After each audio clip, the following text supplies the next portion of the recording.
Hey guys, today I'm going to be reviewing the MF3RS3M.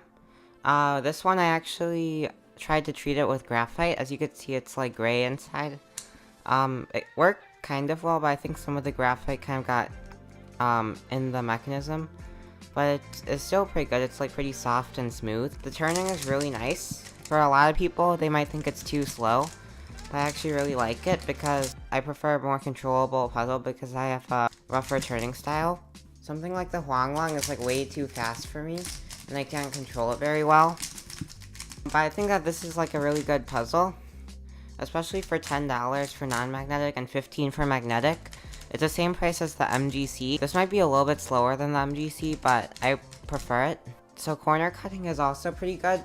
You can see it's like line to line forward, and then line to line reverse. You can see if you just go too far, I'll just do a forward cut. But you can see it's not very snappy, and that's a good thing because it means that it's not that much harder to do a turn when it's misaligned. The graphite treatment, it didn't really change the quality, like how well it turns, corner cutting, that stuff. It just made it smoother and softer, and a little bit more quiet.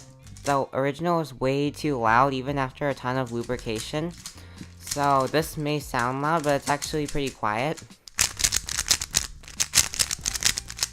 It's actually pretty quiet compared to how it originally was. Right now, I think that this is going to become my 3x3 main just because I perform really well on it. So the only real problem is the speed, because I think it would be nice if it was a little bit faster. But I could still get pretty decent times on this. Corner twists aren't that much of a problem. I actually don't think I've gotten that many corner twists on this. Maybe just like 2. Even though the corner cutting's pretty good, I still get some lockups. Usually that's not that bad of a problem though. And overall, I think that this cube is worth it for just $10. You could see inside the centerpiece is actually really pointy. I wasn't sure why this was like this at first, but I noticed how like the corner stock just misses it when you're doing a reverse corner cut, so it doesn't cause any lockups. But now I'm pretty sure the reason why is just to make it a little bit more stable. Now that it has this, since the center is really rounded and the edge is also really rounded, like with other cubes, it's possible when you go like this for it to like kind of get unstable. But with that in there, it like gives the edge more surface to go on. And it could also prevent center twists, but I'm not sure if that's a problem. They are kind of annoying because I do got them on my GAN 354 sometimes, and they are a little annoying. But I don't think that's a problem on most cubes. I lubricated this with the inks removed from the cubicle, and I think that it's really nice now. And I think I did a really good job at setting this up compared to some other cubes. So when solving on this cube, I'm definitely able to get my average on it that I would get on like my GTS3 or something. Earlier I said that it locks up a lot, but that could actually be a good thing for some people because it'll force you to be more accurate with your turns, and also it causes me to decrease my turn speed and make my look ahead a little bit better. The only problem is last layer gets a little bit hard because I'm locking up during the algorithms, but usually F2L is more important than last layer.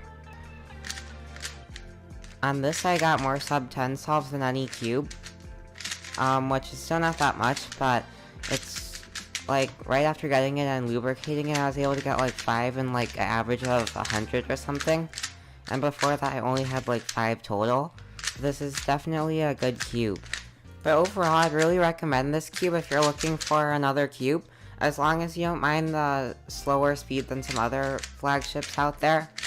It's a really good puzzle, especially for $10. I magnetized it with some magnets that ended up being way too weak, so I'd actually recommend getting the magnetic version just because the magnets that Mo uses are hard to find, so if you use bigger ones, you need to like put them in different spots to avoid the slots, and it's just kind of annoying. I ended up having to double up on magnets to make it stronger, and it's strong enough now, but it kind of feels weird. Like if you felt a magnetic 2x2, it kind of has weird forces when you're turning it, and it doesn't feel as nice as just having one magnet. So if you want to get this cube, I'll leave a link to the cubicle.us in the description. That's where I got it from. And if you like this style of review that I'm doing, then let me know in the comments. But anyway, thanks for watching this video, and I'll see you in my next one.